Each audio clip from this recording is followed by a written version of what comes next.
Scripture, medyo may tama din. Parang may sipon o papasipon o katatapos lang ng sipon. Ako po, meron din po akong sipon. Di ba? Kagaling. Parang one spirit. Pero hindi po yan magiging hadlang para purihin po ang ating Panginoon. Palakpakan po natin ang ating Panginoon. Tunay nga na anuman yung ating mga physical na karamdaman, hindi po yan magiging sagamal para pupurihin natin siya. Ako po kasi katatapos lamang po namin mag-asawa galing sa Cardona dun sa Advance Gate. Medyo tirik na tirik talagang araw doon sa Cardona.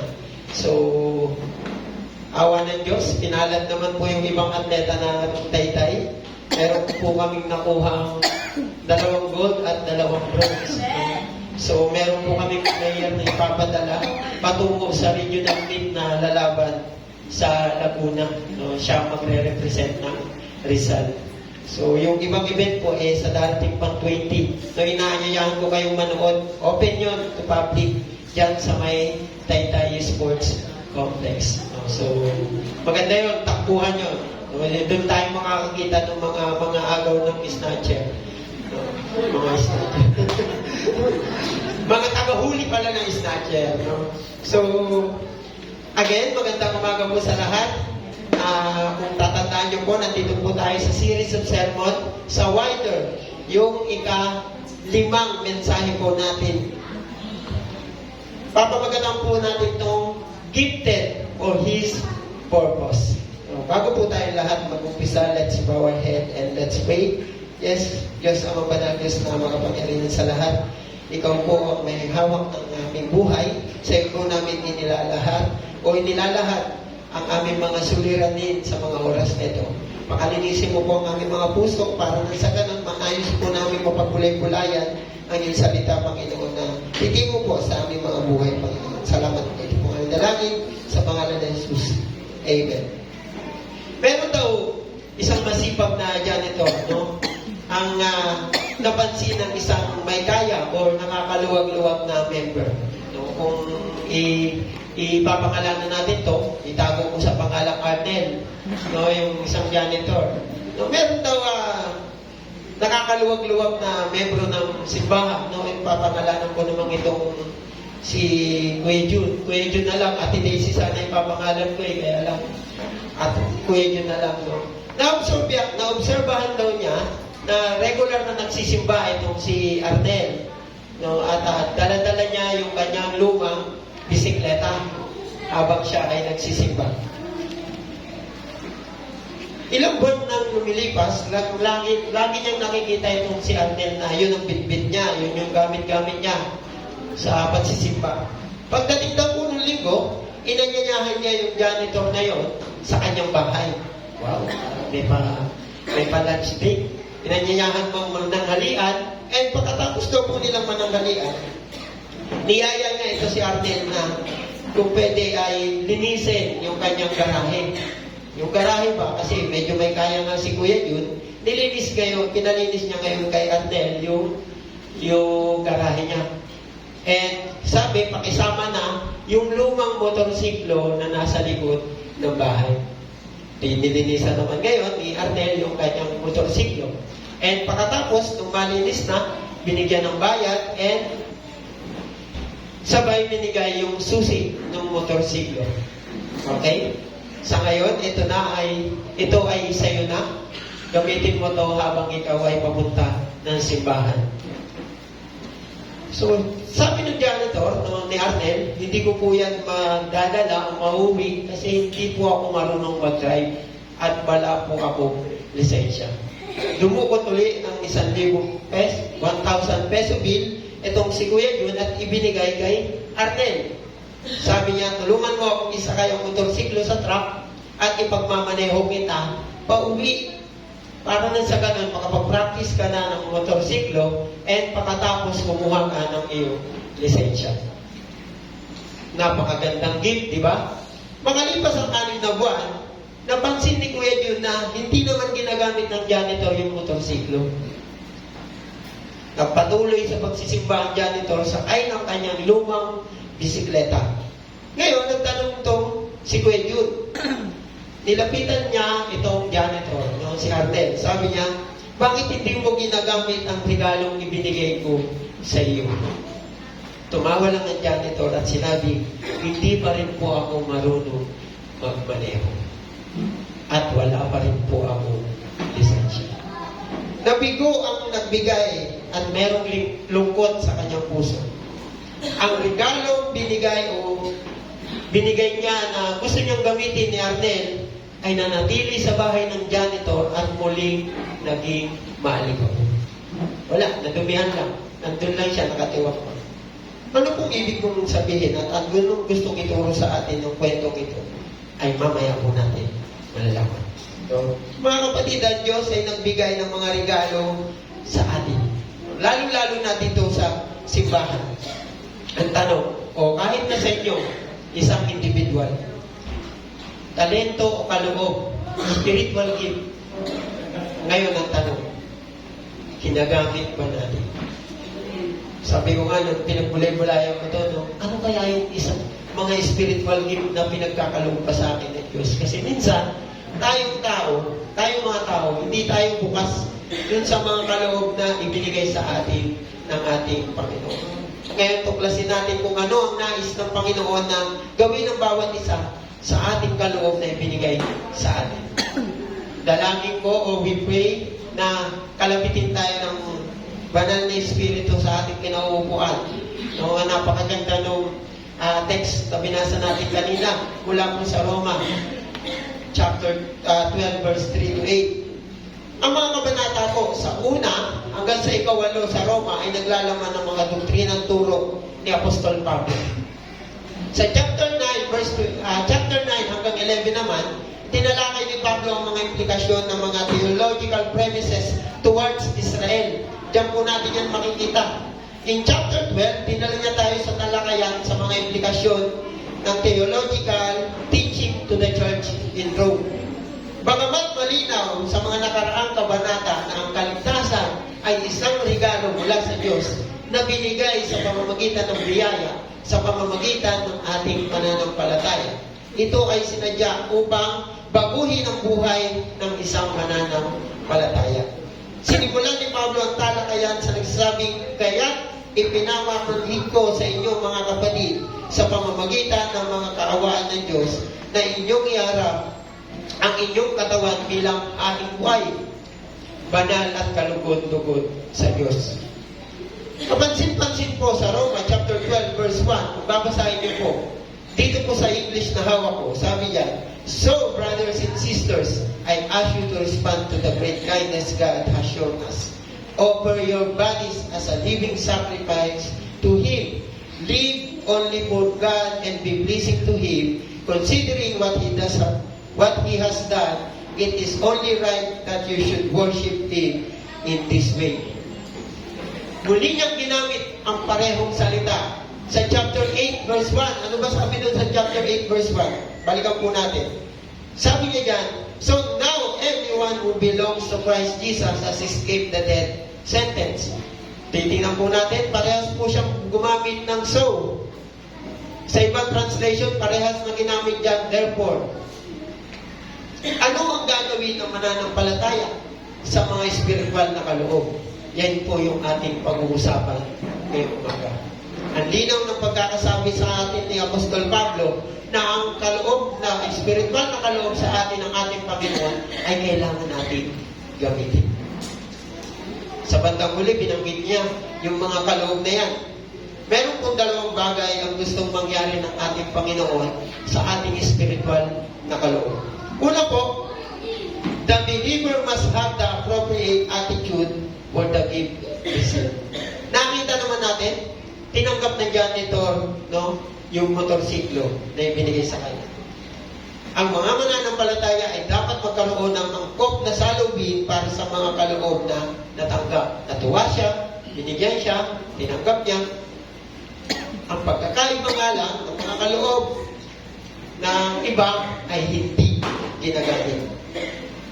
Sapagkat sa biyayang pinagkaloob sa akin ay sinasabi ko sa bawat isa sa inyo na huwag mag-isip ng higit sa inyong sarili kaysa sa nararapat ninyong isipin. Kung mag-iisip kayo ng may matino na kaunawaan, ayon sa ibinahagi ng Diyos sa bawat isa sa inyo ng isang sukat ng pananampalataya. Pansinin po natin ang pahayag na huwag mag-isip ng mas mataas sa iyong sarili. Ang linyang ito ng pag-iisip ng may akda ay malamang na nagmula sa kanyang mga nakaraang karanasan sa pakikitungo sa mga mapagmataas na Kristiyano dahil sa kanyang spiritual na kaloob. Isa pong malungkot na katotohanan. Some Christians today, ganito po ang pag-iisip. Dahil nga po meron na silang spiritual na kaloob, nagiging mataas na ang kanilang pag-iisip. Nakalimutan na nila na yung kaloob na yun ay si Lord ang nabigay. Yung pag-iisip na minsan na mas mataas pa sa pag-iisip at pangunawa ng Diyos. Kung sinulat po ni Apostol Pablo ang liham sa mga taga-Roma noong siya ay nasa Corinto, malamang na ang kanyang punto ng sanggunian ay ang issue na nangyari sa loob ng simbahan ng Corinto. Kung bubuksan niyo po sa inyong Biblia sa unang Corinto chapter 12 verse 14 to 31, makikita niyo po yung problema ng Church of Corinth. Napakataas ng tingin ng ilang mananampalataya sa kanilang sarili. Dahil naniniwala sila na ang kanilang spiritual na kaloob ay higit na makabuluhan kaysa sa spiritual na mga kaloob ng ibang mananampalataya. Nagin niyo po? Meron pong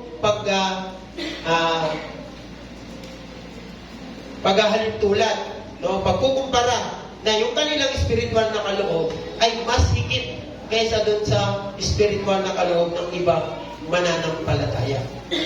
Ito po ang uri ng pag-uugali na pinalaan ni Apostol Pablo sa ating lahat, sa ating mananampalataya.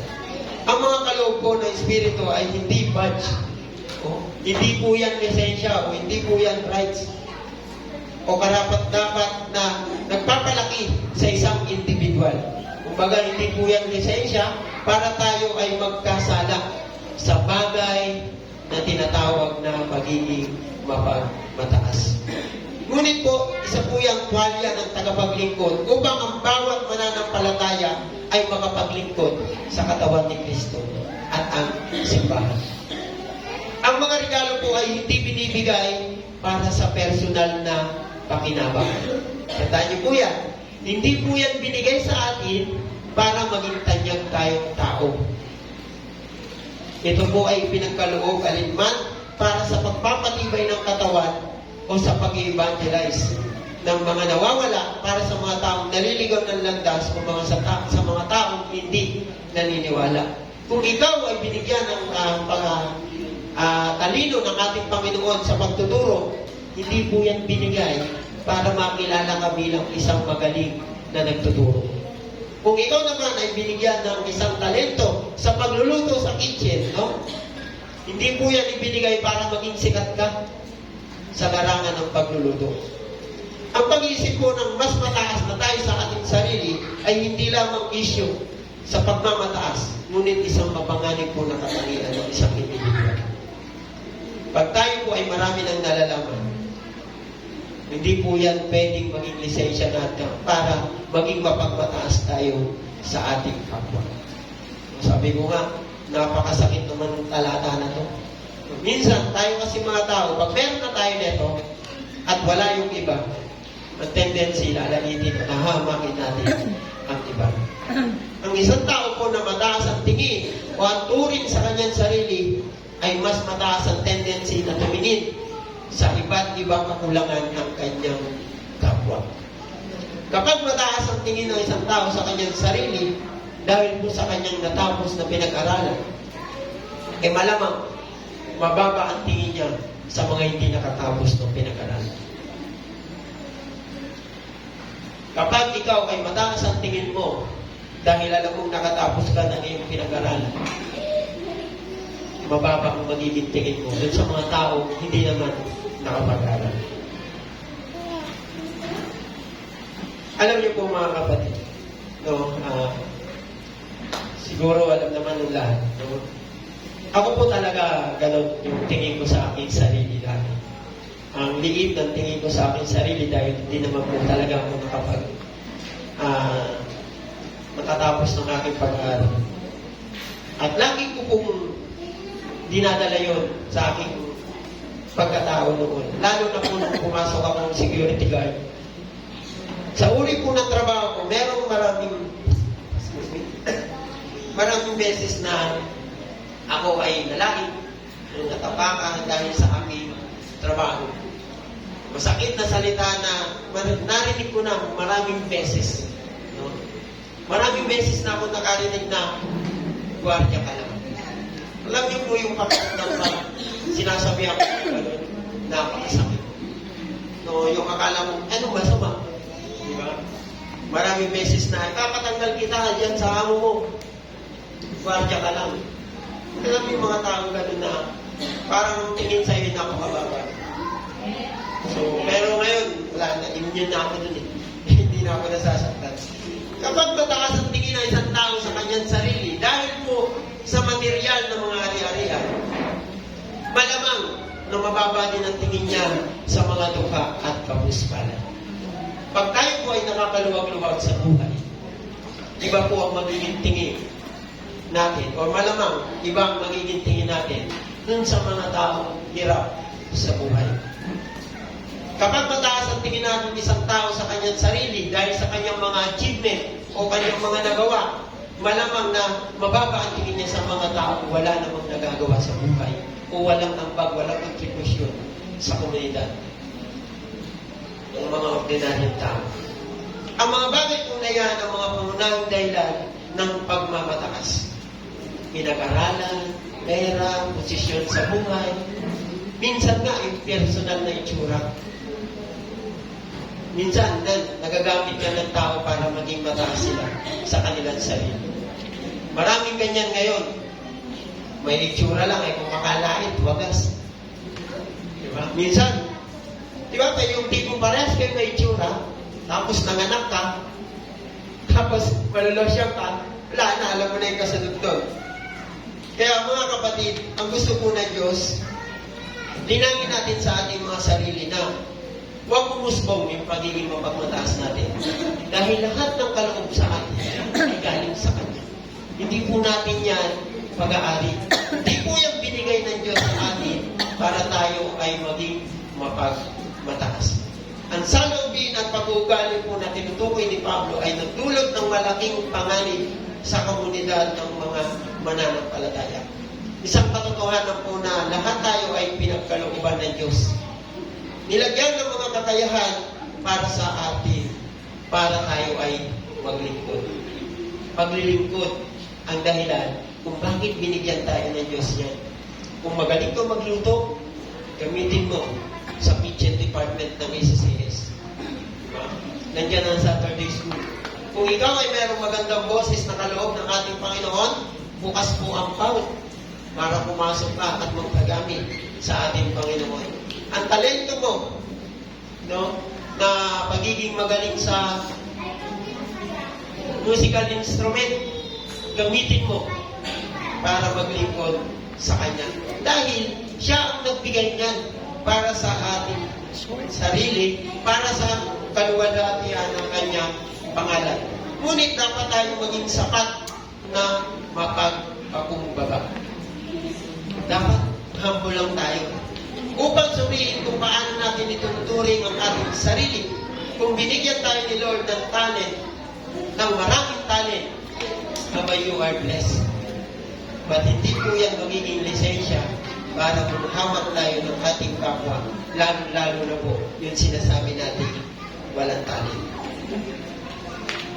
Meron pa ba tayong naangkop na pag-uugali patungkol sa kung paano natin nakikita ang ating sarili at kung paano natin nakikita ang mga tao sa paligid natin. Aminin man natin sa hindi kung ano yung narating natin sa buhay. Yan yung nagdidikta na sa atin kung paano natin titignan yung ating mga kapwa mananampalataya. Pero syempre, hindi ko naman po nilalahat. Meron naman po talagang mga taong mapagpakumbaba. Ang ating pong spiritual na kaloob na binigay ng Diyos ay mahalaga sa atin. Amen po ba? At gayon din ang mga kaloob na pinagkaloob ng Panginoon sa ating mga kapwa mananampalataya. At kung babalikan po natin yung tanong natin kanina sa panimula, ano ba ang dapat gawin ng mananampalataya sa kanilang spiritual na kaloob? Tulad po ng example ko kanina na kwento, ano po ang ginawa niya sa motor? Ano kaya yung ginawa niya sa motor? Wala, tinago lang niya, tinampak lang din, nalikabukan lang din, nasayang. Kaya napatibay nitong mensahe na ito ang isipan kung ano ang pwedeng gawin. No? Napansin niyo po, nagpalit tayo ng drums. Ay, hindi naman pala nagpalit. Nabago. Yung drums natin, nandun. Nakatambak. No, kaya sabi ko, okay. Sige, Teacher Ice, nagbago na isip ko, padala na lang natin yun sa base. Di ba? Ang atin, kesa maligabukan lang din. Sayang. So, kaya ako kakasabi ko si Pastor. Kaya palipat na natin dun sa base. Sabi ko nga, para magamit. Kasi kagaya ng kwento na kanina, yung motor na binigay sa kanya, hindi nagamit. Nalikabukan lang, nasayang lang yung kaloob ng ating Panginoon. Tulad po ng nilayo ng Diyos, dapat tayo magkaroon ng angkop na pag-uugali habang tayo ay namumuhay ng sama-sama sa komunidad. Kasunod po ng pag-iisip ng mayakda na ang talata sa verse 3 ay tumalay tayo sa pag-uugali ng mga mananampalataya. Ngunit sa mga talata 4 hanggang 8, inilapit ni Pablo ang kanyang talakayan mula sa nilalayo ng pag-uugali ng mananampalataya tungo sa pagkakaiba-iba ng mga kaloob ng bawat katawan. In-specific pa nga. Ngayon, ano ang dapat gawin ng mga mananampalataya sa kanilang spiritual na kaloob? Gamitin natin para sa kaluwalhatian ng ating Panginoon. Minsan, akala natin wala tayong talent. Dumating ako sa praise and worship team, akala ko wala rin akong talent eh. Tapos habang kumakanta na lang ako, ay na-realize ko, wala nga. Wala nga. Bakit pa kasi nandito ako? Pero alam niyo po, kahit wala tayong talent, pwede tayo magpagamit sa atin. Kung gusto yun lang talaga natin. So, nandyan ang ating Panginoon para samahan tayo araw-araw sa ministry na ipinagkaloob sa atin. Pangalawa, the believer must function according to their gifts. Ang mga mananampalataya ay dapat umana or kumilos ayon sa kanilang mga kaloob. Ginamit ni Apostol Pablo ang katawan ng tao bilang isang bagay na aralin upang ituro na mayroong isang katawan at ang katawan ay maraming bahagi na ang bawat ay gumagana ng hiwalay sa iba. Ang bawat bahagi ay dapat gumana ayon sa disenyo nito. Gaya nga ng binanggit ko last time, hindi po pwedeng gawin ng paa ang ginagawa ng kamay. Mahalagang tandaan na sa pagtingin sa proportional na espasyo sa loob ng ibinigay na sipi, mayroong isang makabuluhang pagkakaiba sa pagitan ng dalawang dibisyon na tinalakay ni Apostol Pablo. Gumagamit lamang siya ng isang talata upang harapin ang pag-uugali ng mananampalataya at kaunay ng mga kaloob mula sa Diyos. Ngunit gumamit ng 5 mga talata upang talakayin ang mga tungkulin. Sinasabi po nito sa atin na may higit na diin sa mga tungkulin ng mga mananampalataya ayon sa mga pinagkaloob ng Panginoon sa kanyang mga anak. Lahat tayo, iba-iba tayo ng talent. Iba-iba tayo ng gift. Pero lahat yan ay kailangan natin gamitin sa ating Panginoon. Hindi pwedeng pare-parehas. Magaling na nga magluto si Ate Dolor, magaling pa magluto si Nanay Nelly. Magsasalpukan sila dyan sa kusina. Ano sila marunong? Sa Saturday School, iba-iba po kami ng toka. Si Ate Dolor sa ulam, ako sa kanin. No? Si Nanay Nelly naman sa paglilinis ng manok. No? Pag may luluto yung manok. So, ano pong ibig kong sabihin? Lahat tayo, merong mga kanya-kanyang kaloob. Pero iba-iba po tayo ng gawain. Merong mga nagtuturo sa Saturday School, merong mga nagpa-prepare ng kanin, naglalagay ng ulam, So iba-iba po. Hindi lang tayo isang grupo ng mga individual na bawat isa ay gumagawa ng sarili natin bagay. Sabi nga ni Thomas Constable, sa konseptong nagsasabi, it is important that we remember that we are part of a larger organism. Ang katawan ni Kristo ay isang pinag-iisang organismo at ang mga membro nito ay magkakaibang personal at ang kanilang mga iba't ibang tungkulin. Ang idea po ng isang katawan na may maraming bahagi na gumagana ng magkakasama ay maaaring ilarawan sa isang basketball team. Taas ang kamay na naglalaro ng basketball. Si ate naglalaro ng basketball. Diba, sa isang laro ng basketball, ang bawat kupunan ay merong 5 manlalaro. Or depende, merong 3, merong 2.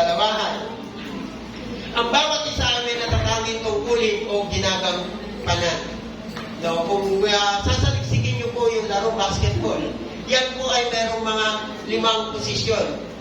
Ang center, ang power forward, ang small forward, ang shooting guard, at ang point guard.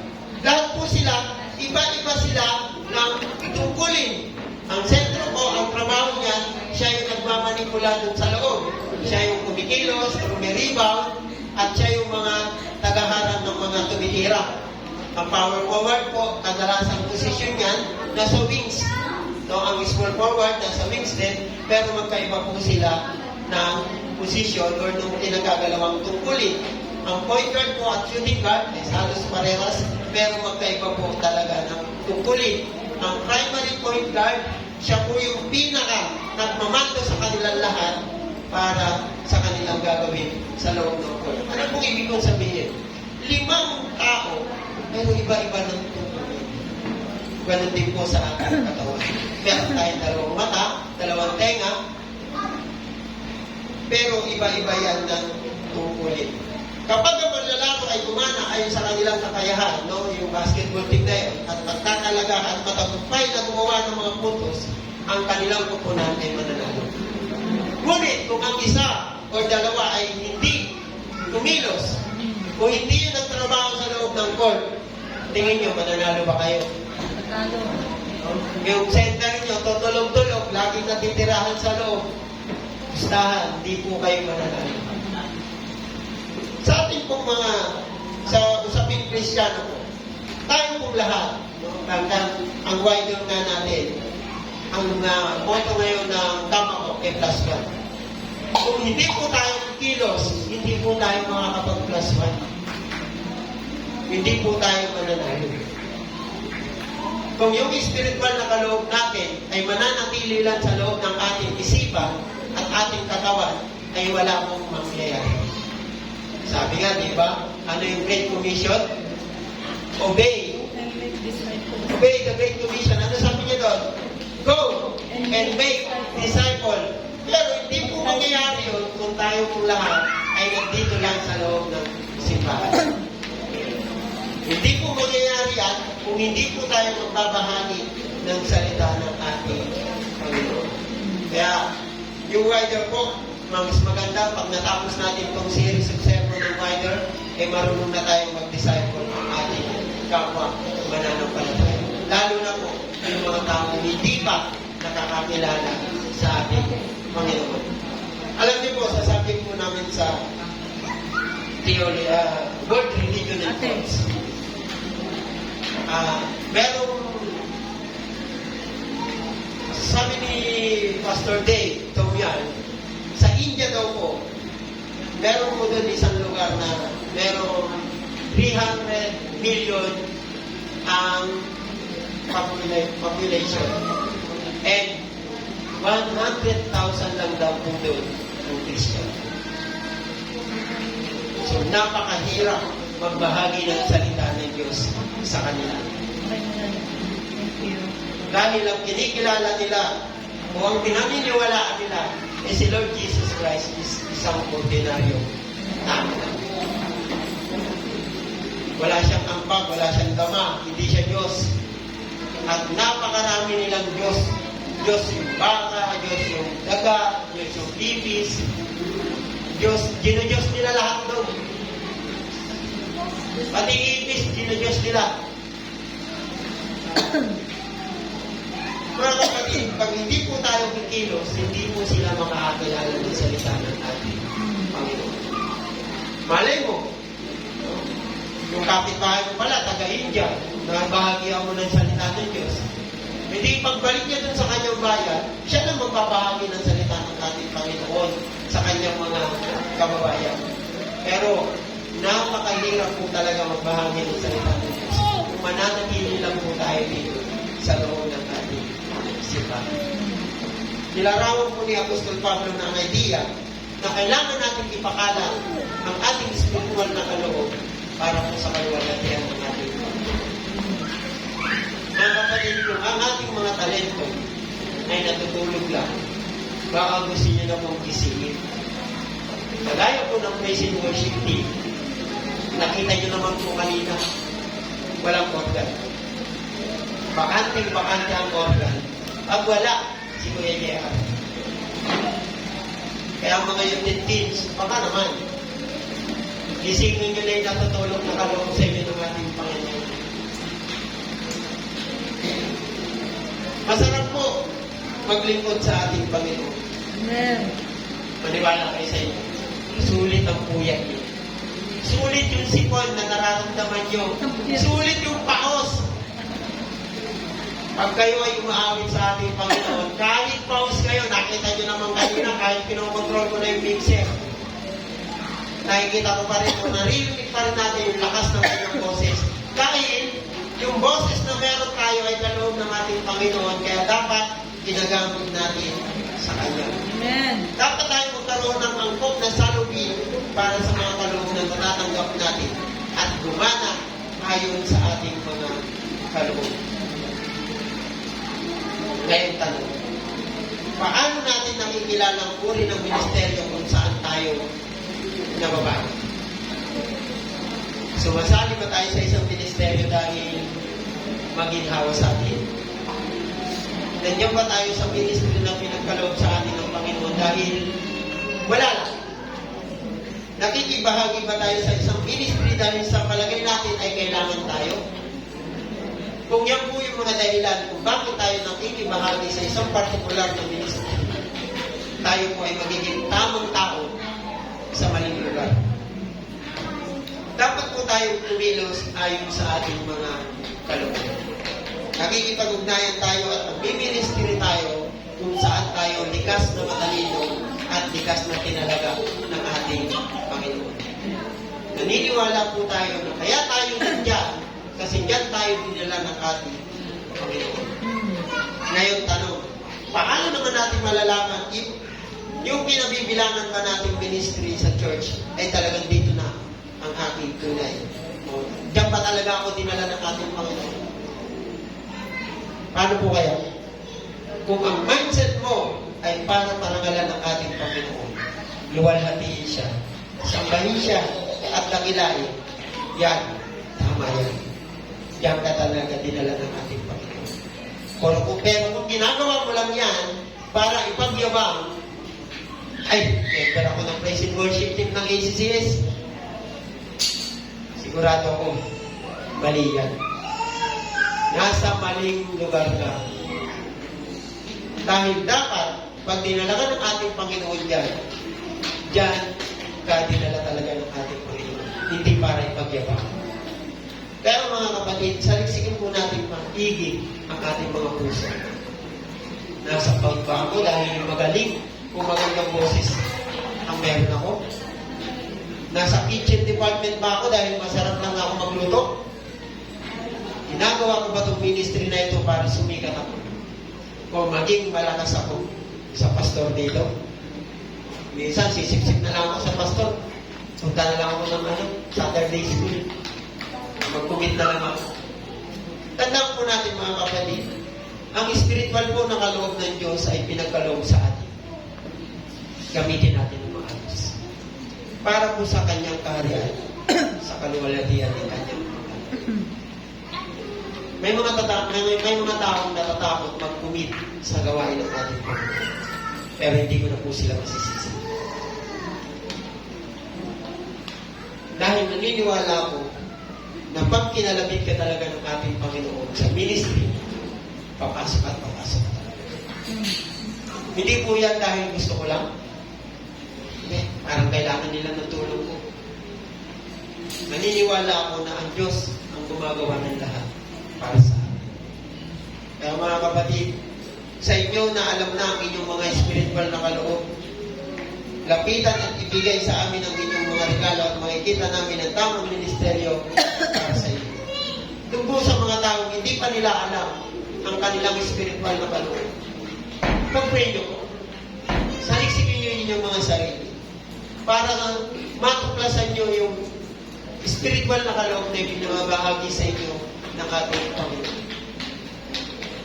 Baka hindi nyo lang alam. Baka hindi nyo lang natutuklasan sa inyong sarili. Kung saan talaga kayo naman. Marami pa pong ministry ang kinabibilangan ng church at ang dapat puntahan sa church. Mga kapatid, gaya nga po ng sinabi ko, ang pagbabahagi po ng salita ng Diyos ay isang kaloob ng ating Panginoon. Pero hindi po yan magagamit kung itatago niyo lang po sa inyong isip. Gamitin po natin ang ating spiritual na kaloob para po sa pagbabahagi ng salita ng ating Panginoon, para po marami makakilala sa ating Diyos na buhay, sa Espiritu at sa katotohanan. Let us become a willing team where everyone behaves appropriate and function as God intended. And yes, maniwala po kayo sa atin. Pagpapalain po tayo ng ating Panginoon. Minsan, akala kasi natin, ang pag-ministry ay istorbo lang sa buhay. Istorbo lang yan sa panunod ko ng K-drama eh. Pero huwag niyo pong isipin. Dahil ang pag-ministry ay biyaya sa atin ng ating buhay. Huwag po tayong matakot na pag-ariin ng Diyos sa ating buhay para maibahagi ang ating buhay sa iba. Kailangan po, and God bless us all.